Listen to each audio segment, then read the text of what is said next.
The massive stone door was slowly closing, but the companions inside were already exhausted. A dozen people stood outside, yet not one dared to help except for the reckless newcomer, who ignored the danger and squeezed through at the last moment. Yet when he rushed in, risking everything to save them, Good job.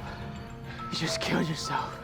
all he got in return was their scorn. But Jack's warnings weren't exaggerated because this was a colossal, ever-shifting maze. They had been trapped inside for 3 full years, unable to find an exit. Every evening, the gates sealed shut, only reopening at dawn. No one had ever survived a night inside, because once the doors closed completely, the monster within would roam freely. Now, Thomas and Jack had no choice but to carry their injured companion, searching desperately for shelter. But the monster's screeches grew closer. If they didn't abandon the wounded man, they'd all die. Then, Thomas noticed something: the vines. He and Jack quickly hoisted the injured man up, but just as they nearly succeeded, the wall at the end of the corridor suddenly shifted. A monstrous creature emerged, its metallic legs scraping against the stone. Panicked, Jack fled, leaving Thomas struggling alone. Fortunately, Thomas managed to hide in the vines, avoiding detection. But what he saw horrified him. The maze's monster was a gigantic scorpion, its legs made of metal. Was this entire nightmare man-made? There was no time to think. Once the creature left, Thomas secured the vines and turned to escape, only for a glob of foul slime to drop from above.